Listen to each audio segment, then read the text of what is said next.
నమస్తే. సోషల్ పోస్ట్కి వెల్కమ్. నా వీడియోలు ఆదరిస్తున్న ప్రేక్షకులందరికీ ధన్యవాదాలు. స్పిరిట్ మనం టాలీవుడ్లో ఒక డిఫరెంట్ పిక్చర్గా చెప్పుకోవచ్చు. ఎందుకంటే సందీప్ వంగ మన అర్జున్ రెడ్డి చిత్రంతోనే పెద్ద ట్రెండ్ సెట్ అయ్యాడు. ఆయన తాలూకు మేధస్సు ఎంతవరకు ఉందో మనకి తెలిసి వచ్చింది.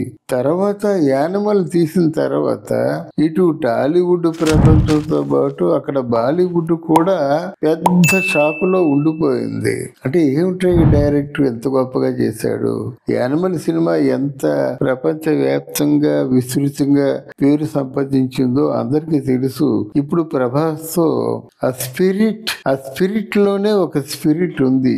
ఆ సినిమా దాంట్లో ప్రభాస్ 3 గెటప్ల్లో కనిపిస్తున్నాడు. ఇదేమిటి 3 క్యారెక్టర్ల, ఒక క్యారెక్టర్ 3 పాత్రల్లో కనిపిస్తాడు, 3 గెటప్ల్లో కనిపిస్తాడా అన్నది ఆయన అనుకున్న సస్పెన్స్. నేను ఎలా అనుకుంటున్నానంటే సందీప్ రెడ్డి వంగ ఎలాంటి వాడంటే ప్రభాస్ లో ఉన్నటువంటి మ్యాన్లీనెస్ అంతా కూడా మూటగట్టి ఒకే క్యారెక్టర్ లో ఫోకస్ చేస్తాడు. That is action part. ఆ యాక్షన్ పార్ట్ విజువల్ కూడా ఇమేజ్ వచ్చింది మన దగ్గరికి.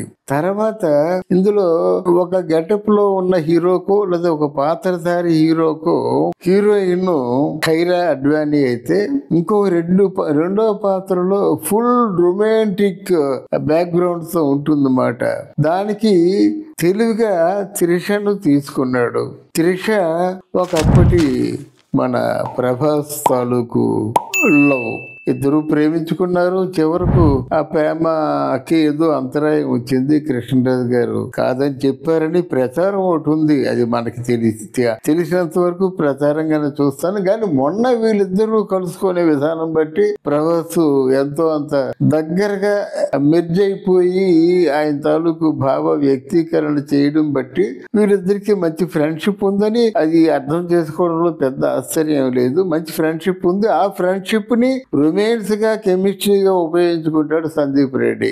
అంటే ఇంకోటి మోస్ట్ రొమాంటిక్ క్యారెక్టర్ గా ఉండబోతుంది త్రిషతో ప్రభాస్ది. మూడోది ఏంటంటే ఈ మధ్య కాలంలోనే రాజాసాబ్ అనే సినిమాతో ప్రభాస్ ఒక కామెడీ అంటే ఒక లైటర్ వింగ్ ని ఒకటి బాగా ఫోకస్ చేస్తున్నాడు. ఆయనకి వ్యక్తిగతంగా ఇష్టం కామెడీ చేయడం అంటే ఇష్టం. కామెడీలో కాసేపు ఇన్వాల్వ్ అవడం కూడా ఇష్టం గనక ఆ మూడో పాత్ర కొంచెం లైటర్ జోనర్ లో ఉంటుందని నేను ఎక్స్పెక్ట్ చేస్తున్నాను. అయితే ఇది 25లో అవుతుంది అనుకున్నాం. 25 కాకుండా 26 కూడా వెళ్ళిపోతుంది. కరెక్టే. ఇప్పుడు ఒక వాళ్ళ షెడ్యూల్ 4 రోజులు 5 రోజుల కంటే ఎక్కువ షెడ్యూల్ ఉండదు.